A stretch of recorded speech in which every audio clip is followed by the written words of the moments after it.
Lucas capítulo 10, versículo 25. E eis que se levantou um certo doutor da lei, tentando-o e dizendo: Mestre, que farei para herdar a vida eterna? Diga comigo: Mestre, que farei para herdar a vida eterna? E ele lhe disse: o que está escrito na lei? Como é que você interpreta, que você lê? E ele respondeu: amarás o Senhor teu Deus de todo o teu coração, de toda a tua alma, e de todas as tuas forças, e de todo o teu entendimento, e ao teu próximo como a ti mesmo. E disse-lhe: respondestes bem, faça isso e viverá. Repete comigo: faça isso e viverá. Ele, porém, querendo justificar a si mesmo, disse a Jesus: mas quem é o meu próximo?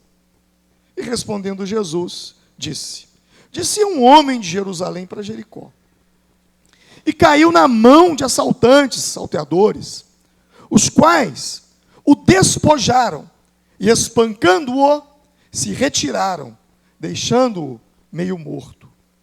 Ocasionalmente, descia pelo mesmo caminho certo sacerdote, e vendo-o, passou de longe. De igual modo, também um levita, chegando àquele lugar e vendo-o, passou de longe. Mas um samaritano, que ia de viagem, chegou ao pé dele e vendo-o, moveu-se de íntima compaixão. E aproximando-se, atou-lhe as feridas, aplicando-lhes azeite e vinho, e pondo-o sobre a sua cavalgadura, levou-o para uma estalagem e cuidou dele. E partindo ao outro dia, tirou 2 dinheiros e deu ao hospedeiro, e disse-lhe: cuida dele, e tudo o que demais gastares, eu te pagarei quando voltar. Qual, pois, desses 3 te parece que foi o próximo daquele que caiu nas mãos dos salteadores?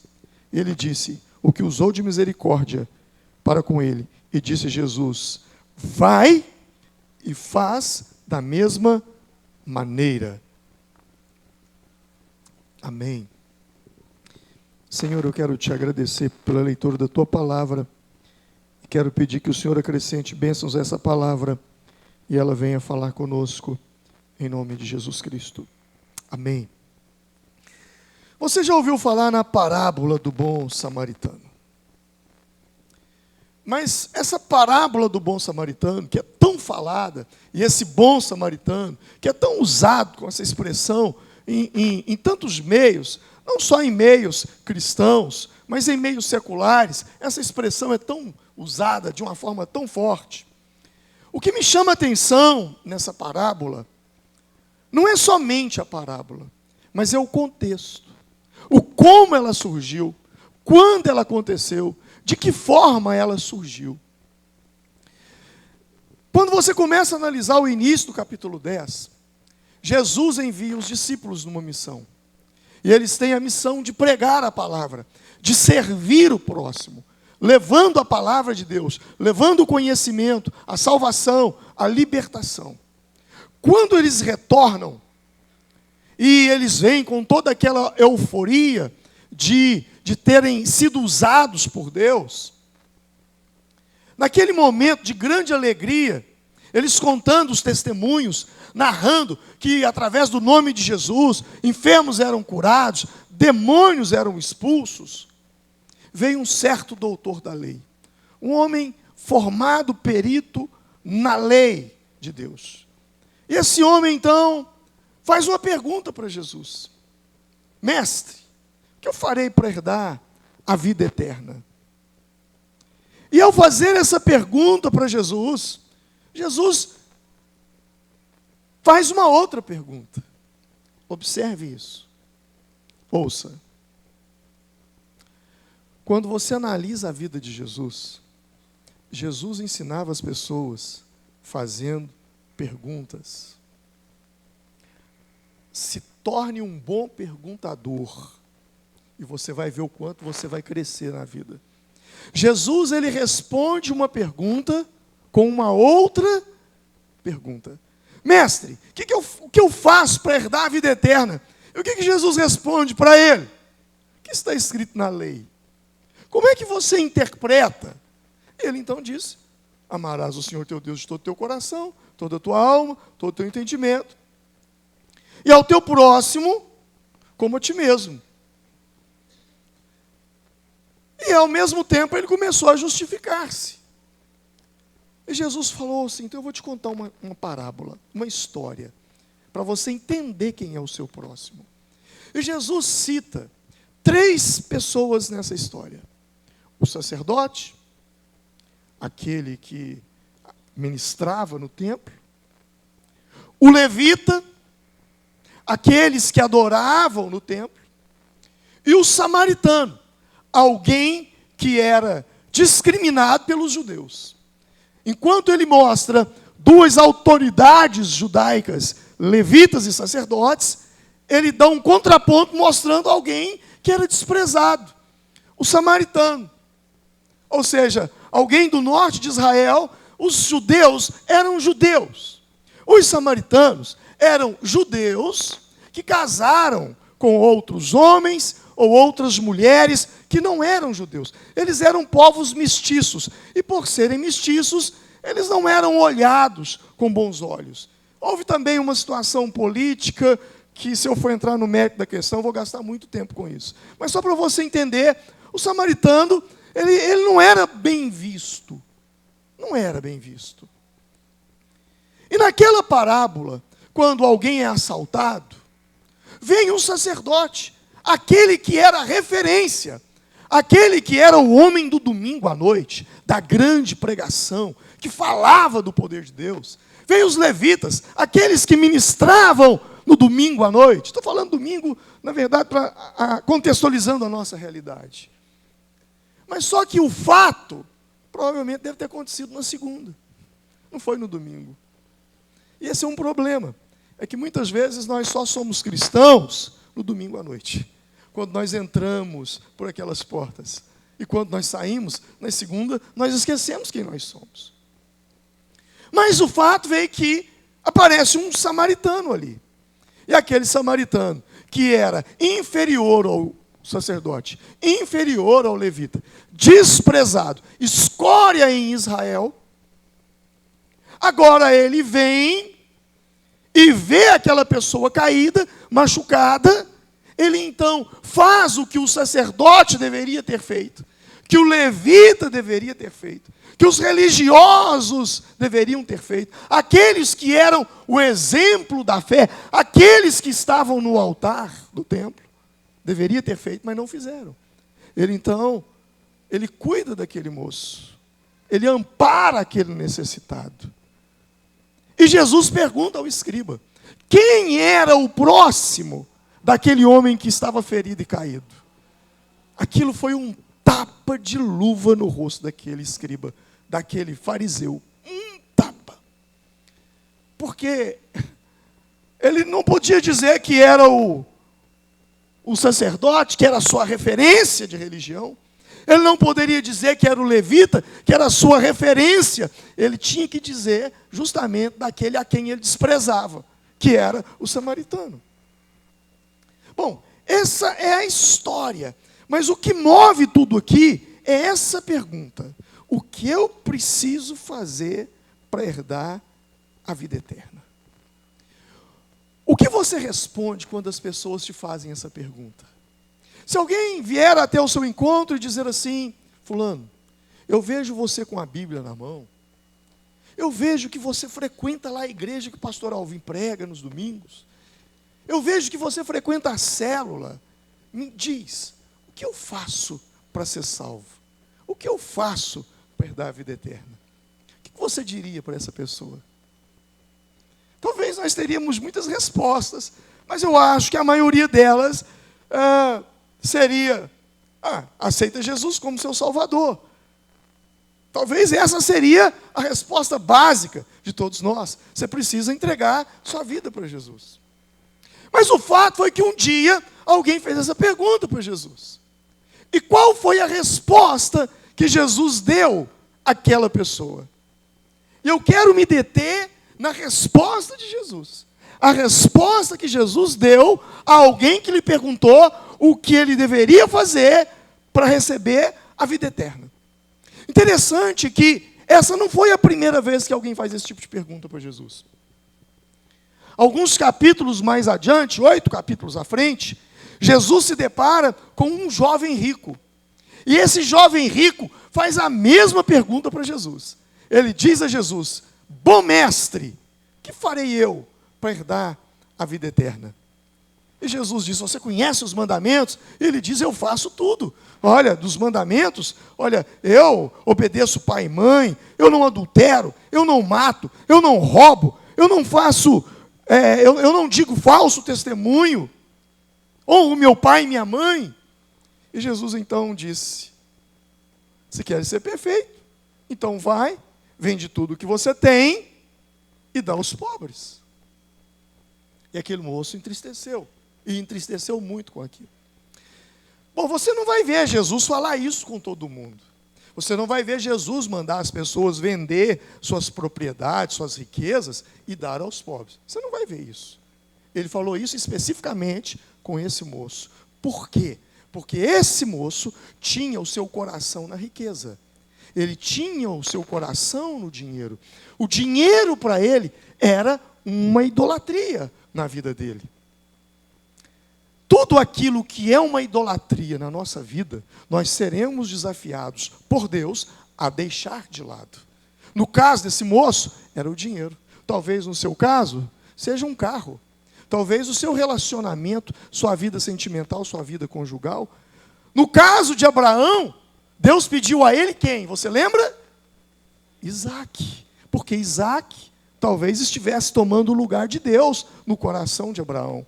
Tudo aquilo que estiver competindo com Deus no seu coração, provavelmente Deus te colocará à prova nisso. Mas o fato foi que o jovem rico de Lucas 18 e o doutor da lei de Lucas 10 faz a mesma pergunta: o que eu faço para herdar a vida eterna? E os dois têm a mesma resposta. No contexto do doutor da lei, do escriba, era: sirva ao próximo, sirva ao necessitado, que foi assaltado, que está machucado, sirva a essa pessoa que precisa da sua ajuda. No caso do jovem rico, não foi diferente. Vende tudo, sirva aos pobres, sirva aos necessitados. O que me espanta nesse texto, e aí eu digo espanta, porque eu fui analisar isso de uma forma mais profunda, é que Jesus liga a salvação com servir as pessoas. Porque a pergunta era justamente essa: servir ao desamparado. A palavra-chave aqui é servir. Ambos questionadores eram homens que tinham uma vida devotada à lei de Deus. O primeiro era doutor na lei. O segundo era um jovem que seguia à risca também a lei de Deus. Mas na cabeça deles, o que fica muito claro, de acordo com a colocação de Jesus, é que servir a Deus era o que eles faziam em relação à vida deles com Deus. Por exemplo, para o escriba, talvez servir a Deus era ir ao culto. Servir a Deus era prestar culto, era dar ofertas, era jejuar. Talvez na cabeça do escriba era estudar as Escrituras. E talvez quando ele terminasse de fazer tudo isso, ele seria o tipo de gente que diria: ufa, graças a Deus, fiz tudo certinho, cumpri com a minha obrigação. Talvez fosse. Já no caso do jovem rico, na cabeça dele, servir a Deus e ter a vida eterna era: eu não adultero, eu não mato, eu não furto, eu não digo falso testemunho, eu honro meu pai e minha mãe. Essas coisas, de fato, elas são necessárias. elas são extremamente importantes no nosso relacionamento com Deus. Mas não é tudo. Não é tudo. Ao contar a história do samaritano para o escriba, ao pedir ao jovem rico que ele ajudasse os pobres, Jesus estava ensinando uma coisa para eles que eles não sabiam. Jesus estava ensinando para eles o que eles não sabiam sobre Deus. E o que eles não sabiam sobre Deus é que eu sirvo a Deus quando eu sirvo as pessoas. Amém? Servir a Deus para eles era regrinhas. Pode, não pode. Pode, não pode. Mandamento. Era uma coisa formal. Era uma coisa legalista. Servir a Deus na cabeça deles é Deus no céu e eu na terra. Se eu oro, se eu jejuo, se eu leio a Bíblia, eu estou bem com Deus. Isso era o que passava na cabeça deles. E é o que passa na cabeça de muita gente. Não, se eu entrego meu dízimo, se eu dou oferta na igreja, se eu vou no culto no domingo, se eu participo de uma célula, está tudo legal. Eu não roubo, eu não mato, eu não adultero, então eu estou bem. Eu sirvo a Deus. Servo de Deus é aquele que serve a Deus servindo as pessoas. Ponto. Não é nada mais, não é nada menos. Não tem como você dizer que serve a Deus se você não serve as pessoas. Mesmo porque Deus se manifesta nas pessoas. Eu não quero dizer que para você ser salvo, você tem que fazer obras, mesmo porque a Bíblia diz em Efésios capítulo 2, verso 8 e 9, que a salvação não vem pelas obras, para que ninguém se glorie. Nós somos salvos mediante a fé. Isso não vem de nós, é um dom de Deus. Mas a salvação vem através de Cristo. E Cristo é a causa da nossa salvação. Mas toda causa tem um efeito. E quando eu digo que tem um efeito, Jesus é a causa. E o efeito são as obras que me acompanham. Porque quem é salvo tem obras de salvação na vida dele. Ele serve o próximo. É impossível você dizer que está em Cristo se você não serve as pessoas. É impossível. Mesmo porque nós não vemos Deus. Mesmo porque nós não tocamos em Deus. Deus é espírito. Mas quando nós fazemos algo a qualquer ser humano, nós estamos fazendo como se estivéssemos fazendo a Deus. Seja bom ou seja ruim. Tudo que você faz ao próximo, você está fazendo como se estivesse fazendo a Deus. Mateus 25, é um texto que eu tenho lido muito. Quando Jesus diz assim, em verdade eu vos digo, que tudo o que fizestes a um destes pequeninos, a mim me fizestes. Lembra, no contexto de que Jesus estava falando? Tive fome, me destes de comer. Tive sede, me destes de beber. Tive frio e me vestistes. Mas Senhor, quando é que nós fizemos isso com o Senhor? Quando vocês fizeram a um destes pequeninos. Se eu quero vestir Deus, eu tenho que vestir o próximo. Se eu quero fazer algo para Deus, eu tenho que fazer algo para as pessoas, porque Deus se manifesta nas pessoas. Se o lado bom é esse, o lado ruim também é outra realidade. A Bíblia diz em 1 João 4,20, se alguém diz, eu amo a Deus e odeia o seu irmão, é mentiroso. Repete comigo. Se alguém diz, eu amo a Deus e odeia o seu irmão, é o quê? Mentiroso. Pois quem não ama seu irmão, ao qual viu, como pode amar a Deus a quem não viu? Você conhece gente que diz assim, não vou com a cara de fulano. Eu te pergunto, e o dia que você encontrar Deus, será que você vai ser com a cara dele? E se você não for com a cara dele, como é que fica? Eu e você precisamos ter essa clareza. Eu amo a Deus, mas eu tenho raiva do fulano. Mas como que eu amo a Deus a quem eu não vejo, e eu tenho raiva de fulano a quem eu vejo? Pode ser que no futuro eu venha ter raiva de Deus quando eu o ver. Vai que eu não vou com a cara dele. Bom mestre, disse o jovem rico, que farei para herdar a vida eterna? E Jesus disse, por que me chamas bom? Por que me chamas bom? Na parábola de Lucas 10, do samaritano, qual é o título da parábola? Você se lembra? Qual é o nome? Qual é o nome? O bom samaritano. Eu te pergunto, em que lugar da Bíblia aqui Jesus está chamando o samaritano de bom? Onde é que está escrito isso? Jesus não falou um bom samaritano. Jesus disse um samaritano. Títulos são coisas que as pessoas escrevem para nos ajudar a achar as passagens. Mas não está escrito na Bíblia. São coisas que eles colocam para nos dar facilidade para encontrar. Jesus nunca chamou o samaritano de bom. Eu acho extremamente errado o nome. A parábola do bom samaritano. Não. Não é a parábola do bom samaritano. É a parábola do samaritano. Jesus nunca chamou o samaritano de bom samaritano.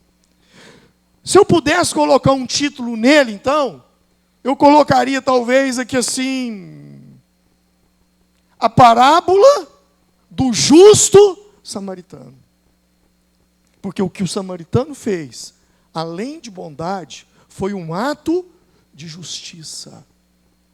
Existem coisas, ouça isso, existem muitas coisas na nossa vida que envolvem a vida de outras pessoas, que a gente faz ou que a gente deixa de fazer com relação ao próximo, que não tem nada a ver com bondade, é questão de obrigação da nossa parte como ser humano, nem como cristão, porque eu conheço muito ateu que põe muita gente que diz que é crente no bolso. Não é questão de ser bom, não é questão de Deus mandou, não, é questão de justiça. É questão de justiça. Imagina você passando próximo a uma lata de lixo e escuta um choro de um bebê dentro daquela lata. Você não está fazendo mais que a sua obrigação de ir até aquele lugar e ver o que está acontecendo. E ver que é uma criança que está abandonada ali e tomar providências. Isso não é questão de bondade, não. Isso é questão de justiça. Isso é questão de humanidade. Só que nós estamos vivendo numa época tão difícil. Tem um ditado popular assim, em terra de cego, quem tem um olho só é rei. Nós estamos vivendo uma época tão difícil que as pessoas não faz mais que a obrigação, e os outros dizem, ali um homem de Deus, uma mulher de Deus. Cara, isso aí não é mais que obrigação. Parece que o bom está tão em extinção que qualquer ato de bondade pega a pessoa e projeta ela numa dimensão. Tamanha é a ruindade que nós estamos vivendo. Nós estamos preparados para o mal o tempo todo. Nós vivemos o tempo todo, parece que armados só para coisa ruim, coisa ruim, coisa ruim. Eu estava pregando Souza e Silva quarta-feira, e eu dei esse exemplo lá. Fui almoçar num restaurante em Formiga. Cheguei no restaurante. Quando eu fui passando ali, me servindo, fui até o lugar onde eles assam uma carne, e o churrasqueiro me perguntou assim, o senhor quer uma carne mal passada, bem passada ou ao ponto? Eu falei, eu quero ao ponto.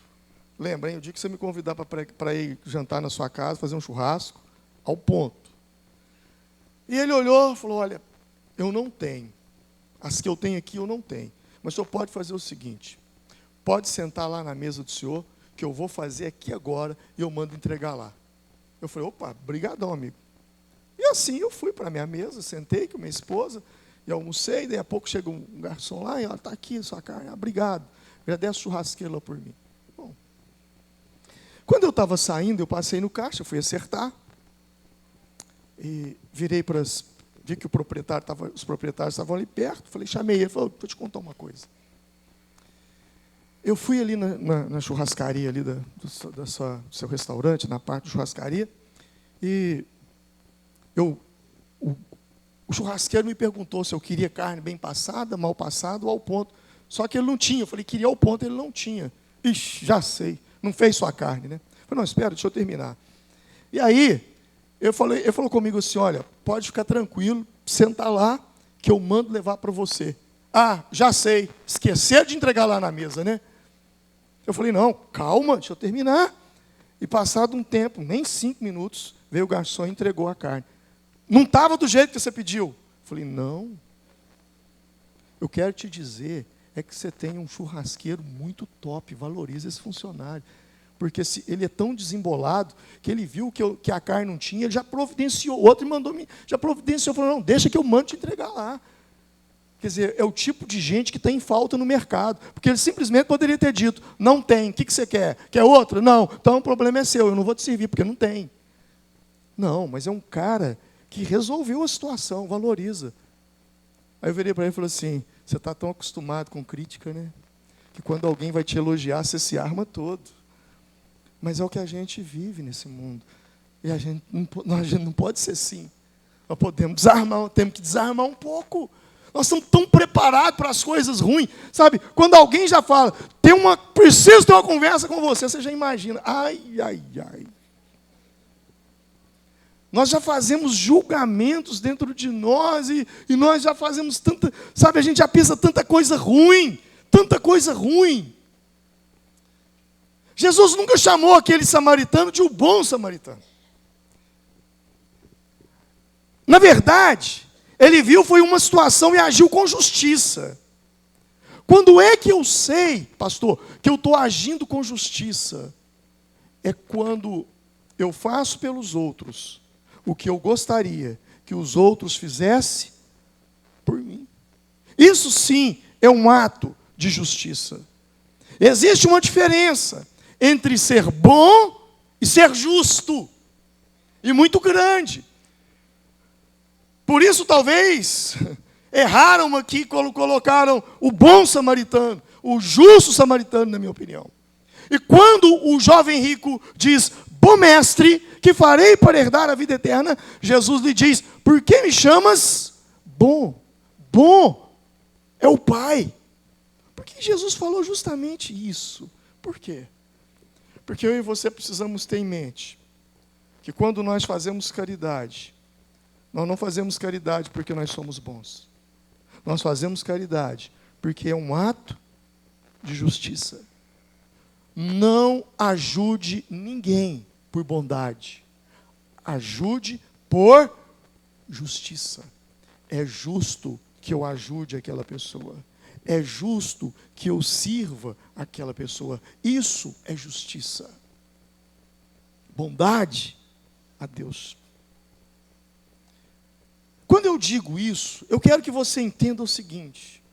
Quando você age por bondade, todo bonzinho, em via de regra, é um sofredor. Todo bonzinho é um sofredor.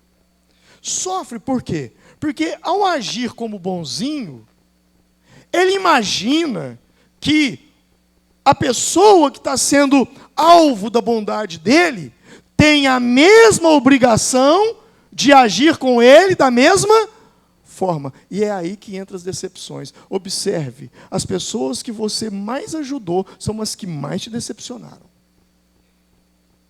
Por quê? Porque quando você ajudou, você estava achando que você era bonzinho. Enquanto que o seu estilo de ajuda, você tinha que ajudar com a seguinte mentalidade: eu estou ajudando porque isso é justiça. Justiça e verdade. Salmo 89, verso 14. São as bases do trono de Deus. Quando eu pratico justiça, eu pareço com Deus, porque Deus é justo. E quando eu estou agindo sob justiça, com base na justiça, eu estou fazendo algo por alguém sem nada esperar receber em troca. Então, se ele me xingar, se ele virar as costas ou falar mal, problema. Eu não fiz porque eu sou bonzinho.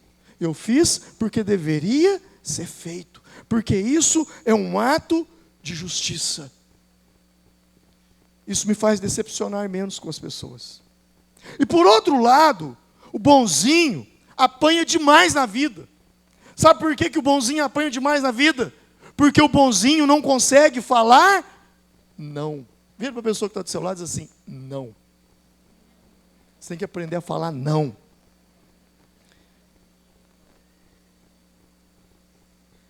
O bonzinho dá o que não tem e fica endividado.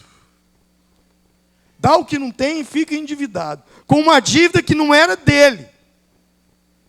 Mas se tornou dele por causa da sua bondade. Ah, pastor, eu fui avalizar fulano. E olha, a dívida era 30 mil. Mas eu só tinha 5 mil na minha conta. Agora ele não pagou, eu vou ter que pagar. Você não foi justo. Você não foi justo. Você foi bonzinho. Como é que eu avalizo uma pessoa de 30 mil se eu não tenho 30 mil?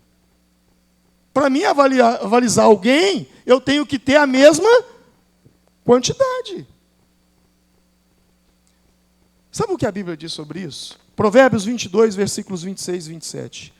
Não aceite ser fiador de ninguém. O que a Bíblia está dizendo? Não aceite, não esteja entre os que se comprometem, que ficam por fiadores de dívida. Se não tens com o que pagar, por que tirariam a tua cama debaixo de ti? Na minha tradução diz assim, se você não pode pagar a dívida, levarão embora até a sua cama. Ei, ouça, a mesma Bíblia que manda você ser simples como uma pomba, também manda você ser prudente como uma serpente. Não seja só pomba, seja prudente como serpente também. Mesmo porque, quando a gente fala de servir, nós vamos encontrar muita gente boa precisando, mas nós vamos encontrar muito picareta no meio do caminho. A Bíblia nos fala de 2 tipos de pobres. 2 tipos de pobres. Primeiro, existe um pobre que ele é pobre porque ele é fruto da injustiça de alguém. Sugado pela injustiça de alguém. Gente que foi oprimida, se tornou pobre por causa da injustiça. Alguém foi injusto com ele. Houve uma injustiça social. Ele não teve o que talvez outros poderiam ter tido. Ou foi roubado, foi lesado. E hoje sofre, padece. Alguém mentiu contra ele. Alguém fez com que ele fosse demitido injustamente.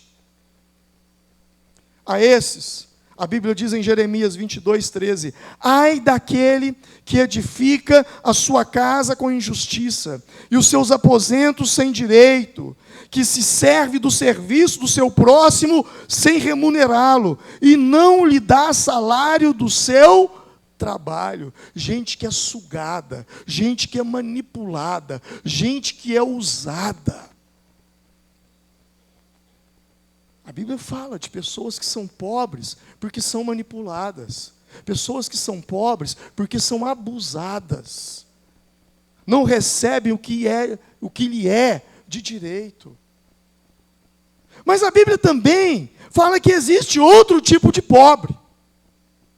A Bíblia fala que existe gente que é pobre por causa da preguiça. E a estes Jesus disse, os pobres sempre tereis convosco. Provérbios capítulo 20, versículo 13 diz, não ames o sono para que não empobreças.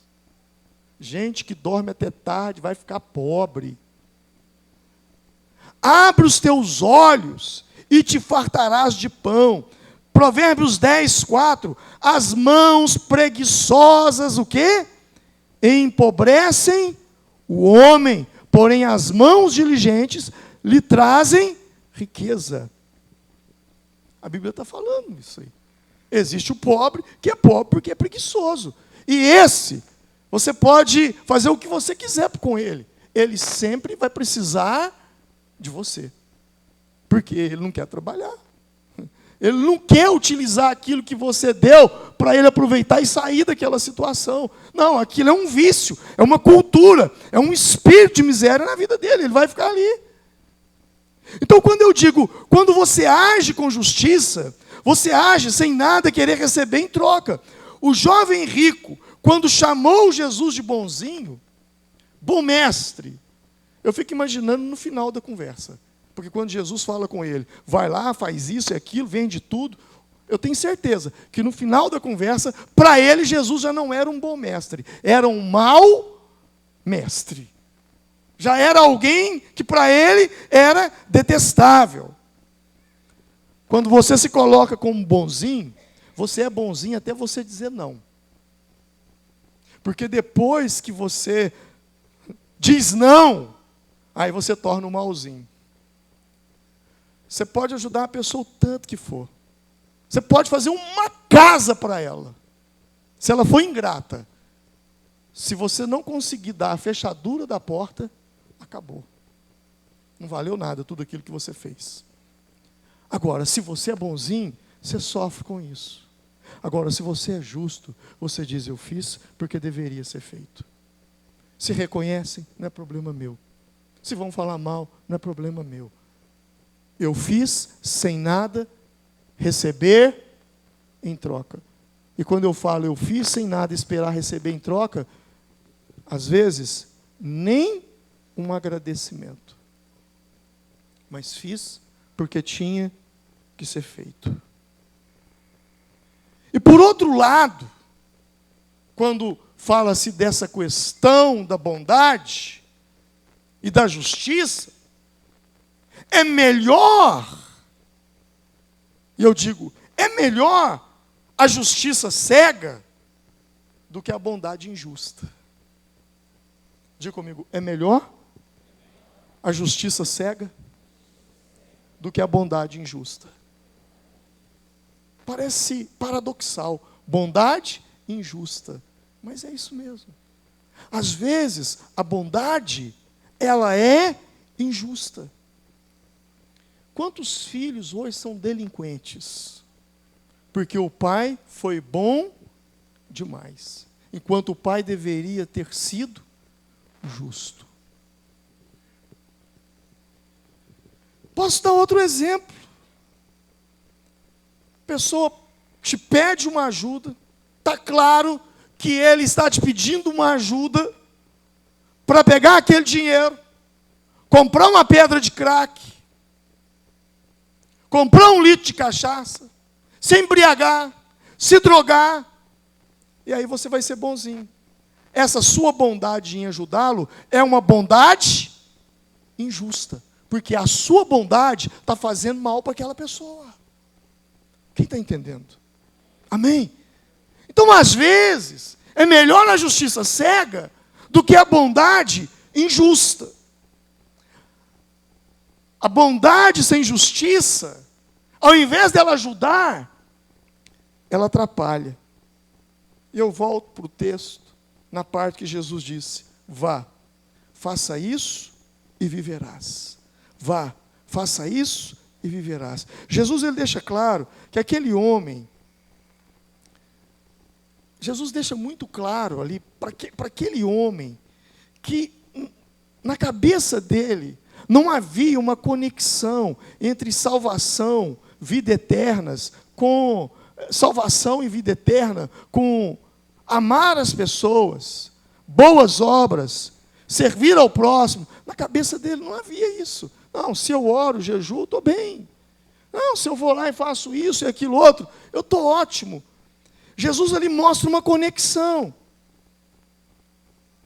Para ele, o próximo, na cabeça daquelas pessoas, o próximo é um amigo. E eu tenho aprendido nesses últimos meses, desde que Deus falou comigo, Salmo 89, justiça e verdade são as bases do trono de Deus. Eu tenho citado muito isso. Mas você sabe onde é que Deus falou isso comigo? Eu estava num semáforo, em São Luís do Maranhão. No outro extremo. Eu ia pregar numa conferência lá. E eles me pegaram, me levaram. Quando nós chegamos num sinal, eu vi uma venezuelana, uma senhora, de aproximadamente uns 50 anos, 50 e poucos anos de idade, um rosto muito sofrido.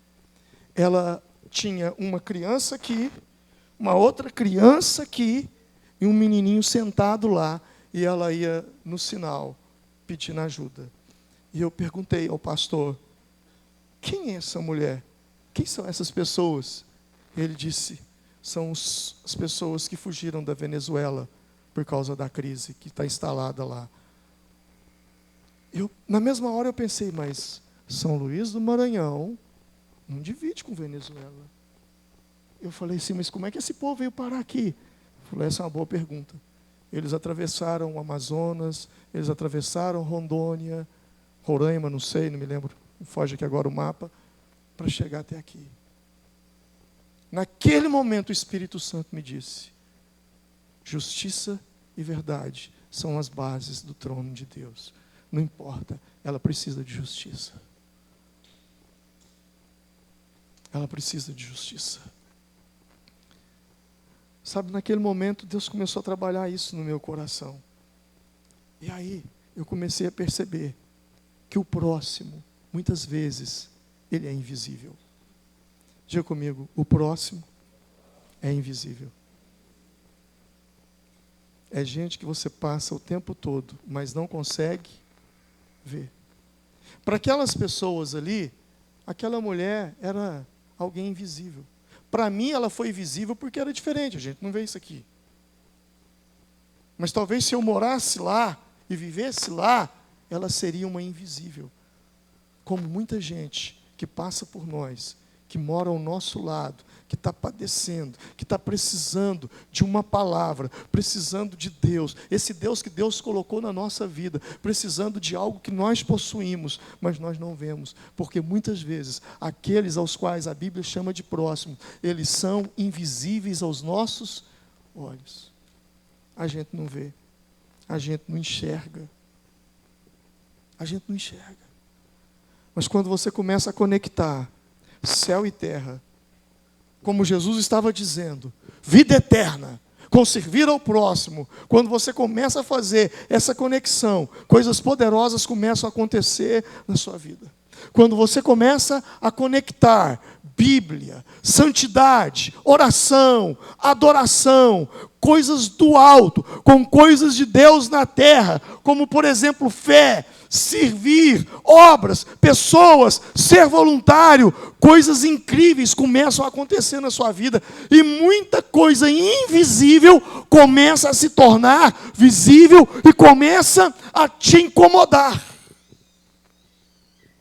Quando você conecta o céu e a terra, uma das coisas que começa a acontecer é que anjos, assim como você serve, anjos são enviados para te servir. Quando você serve, você se parece muito com os anjos, porque o papel dos anjos o tempo todo é servir. Tanto é que lá em Apocalipse, João se ajoelha diante de um anjo para adorá-lo. E o anjo imediatamente diz, ei, levanta, levanta, levanta. Adoração a só Jesus. Eu sou teu conservo. Conservo. Ou seja, o anjo é um servo de Deus enviado para nos servir. Eu estava lendo hoje, e vou ser a última passagem bíblica que eu quero ler, que está lá em Atos dos Apóstolos, capítulo 10. Eu estava lendo essa passagem, quando Cornélio, um homem um centurião, ele servia numa corte chamada italiana. Atos capítulo 10, a Bíblia diz assim, ele estava lá em Cesareia, e havia em Cesareia um homem, por nome Cornélio, centurião da corte chamada italiana, piedoso e temente a Deus, com toda a sua casa, ao qual fazia muitas esmolas ao povo, e de contínuo orava a Deus. Este, quase a hora nona do dia, viu claramente numa visão, o quê? O quê?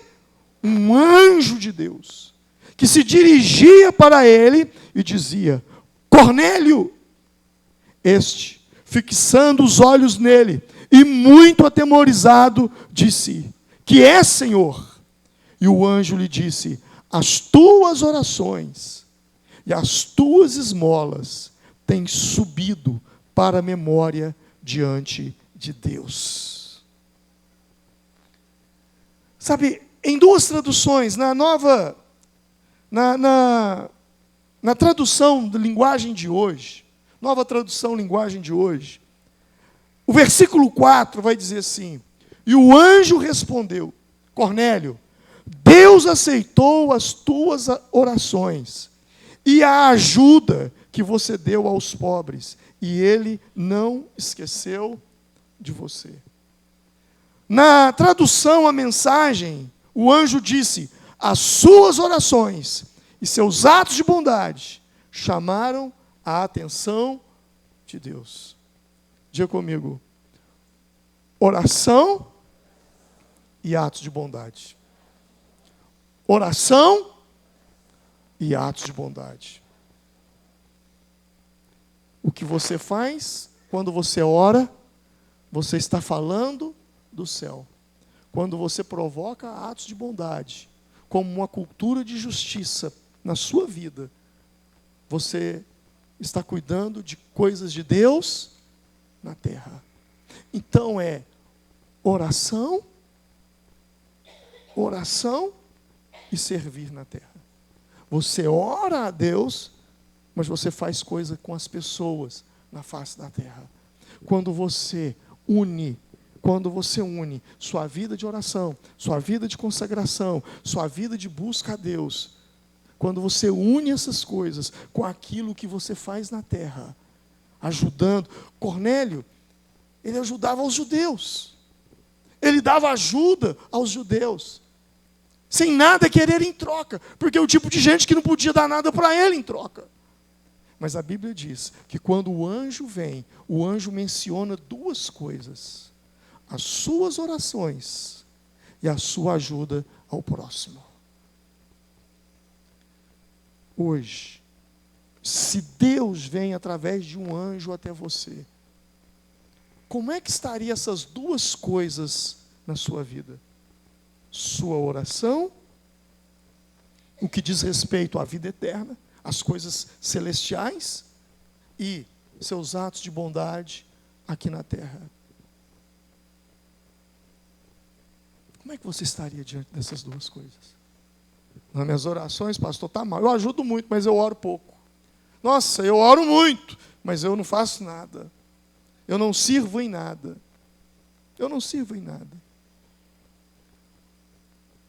Deus enviou um anjo, porque encontrou um homem que orava e servia o próximo. Se você quer viver o sobrenatural na terra, se você quer ver o céu invadir a terra na sua vida, você precisa oração e servir o próximo. Você precisa ter uma vida de consagração, mas você precisa ter uma vida de atitude e de ação em direção ao próximo. É o que a Bíblia diz. Um avivamento pessoal tem a ver com conectar céu e terra. Quando o escriba conversa com Jesus, ele fala do céu. Ele fala do céu. Que farei para herdar a vida eterna? E Jesus imediatamente puxa ele para a terra. Quem é o teu próximo? Quando o jovem rico tem uma conversa com Jesus, ele fala do céu. Bom mestre, que farei para herdar a vida eterna? E Jesus imediatamente lhe pergunta: ama a Deus, honra pai, mãe? E ele fala: faço tudo isso. Então vai, ajude os pobres. Céu e terra não tem separação. Quando você começar a viver esse nível de evangelho, quando nós começarmos a viver esse nível de evangelho. E eu disse para vocês desde o início do ano, eu não estou aqui para começar uma campanha, eu estou aqui para gerar uma cultura, um estilo de vida, uma nova maneira de pensar, uma maneira de enxergar as coisas, de ver com outros olhos, com os olhos de Deus. Isso é ser igreja. Isso é ser igreja. Vamos nos colocar em pé nesse momento.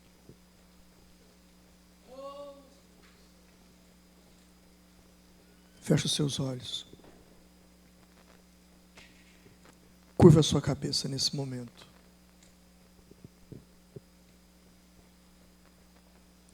Eu quero que você pense sobre tudo que você ouviu aqui nessa noite. Servir. Servir. Parece que esse assunto já está ficando chato. Mas uma coisa eu posso ter em mente. Você não vai esquecer isso tão cedo. Porque essa é a cultura do reino de Deus. Servir a Deus e servir as pessoas. Eu sirvo a Deus quando eu sirvo as pessoas.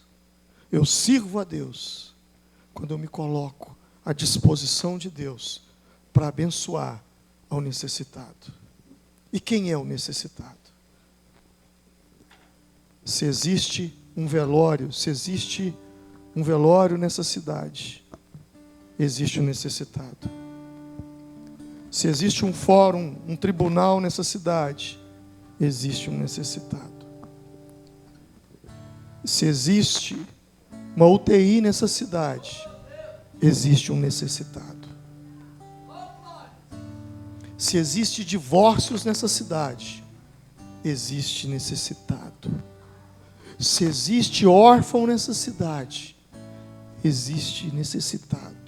Se existe um abrigo que cuida de crianças nessa cidade, existe necessitados.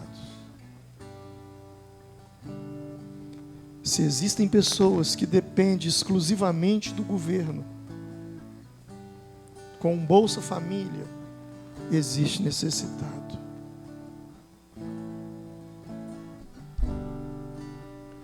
Se existe vendas, e muitas vendas, de ansiolíticos nessa cidade, existe necessitados. Se existem médicos nessa cidade, existem necessitados. Se existem psiquiatras, fisioterapeutas, existem necessitados. Deus levantou essas pessoas para cuidar dos necessitados. Mas Deus também colocou em nós aquilo que o humano não tem. Que nós podemos tocar as almas das pessoas. Nós podemos tocar o espírito das pessoas com a palavra que transforma, com a palavra que liberta, com a palavra que cura a alma e cura o corpo também. E nós podemos levar essa pessoa à solução da maior necessidade dela. A maior necessidade que foi perguntada pelos dois homens: Mestre, o que farei para herdar a vida eterna? Se existe gente indo para o inferno, existe necessitado. E se você tem a palavra de Deus na mão, você pode direcionar essa pessoa. Você pode encaminhar essa pessoa. Eu quero que você ore agora nesse momento. Eu quero que você pergunte para Deus a mesma pergunta que aquele homem fez: quem é o meu próximo? Quem é o meu próximo? Senhor, em nome de Jesus, nós nos colocamos diante da Tua presença. Nós nos colocamos diante do Teu Santo Espírito. E nós pedimos, ó Pai, que o Senhor venha sobre as nossas vidas. Nós pedimos que o Senhor venha abrir os nossos olhos. Ó Pai, nós queremos conectar céus e terra. E nós queremos ter esse entendimento, que é impossível servir a Deus sem servir as pessoas. Que servir a Deus não é uma vida dentro de quatro paredes, dando glória a Deus, cultuando. Não se resume nisso. Pai, nós não queremos ser como o sacerdote que servia no templo, mas não foi capaz de servir na rua. Nós não queremos ser como o levita que servia no templo, mas não foi capaz de servir aquele homem que estava caído ali na rua. Abre a nossa mente, abre o nosso entendimento. Pai, transforma a nossa vida, para que nós possamos servir, para que nós possamos doar, para que nós possamos entregar, sem nada querer receber em troca. Trabalhe, Senhor, o nosso coração. Levante uma igreja de voluntários. Ó Pai, nós não queremos ser chamados de membros, mas queremos ser chamados de voluntários. Cada um de nós, como foi pregado domingo passado, sobre a toalha e a bacia. Cada um de nós tem uma bacia e uma toalha. Cada um de nós tem uma habilidade, um dom, uma característica peculiar, dada pelo Senhor, e nós podemos utilizá-la no teu reino. Então, Senhor, abre o nosso coração, incita isso dentro de nós, impele-nos a servir, gera em nós amor, paixão, porque quando nós praticarmos isso, como Cornélio, ele menos esperava, na verdade ele nada esperava, e no meio de uma simples oração, lhe manifestou um anjo, dizendo: tuas orações foram ouvidas, e as tuas ajudas estão em memória diante de Deus. Oh Espírito Santo, que nós sejamos homens e mulheres de oração, mas que sejamos homens e mulheres que sirvam ao próximo, que nós possamos servir, ajudar, trabalhar, fazer. Gera isso em nós, Senhor. E agora, meu Pai, eu quero servir ao meu próximo. Eu quero chamar os obreiros aqui à frente, para que nós possamos servir àquele que entrou aqui nessa noite com uma necessidade a ser suprida, aquele que entrou aqui oprimido, aquele que entrou aqui e deixou lá em casa, na sua casa, um problemão.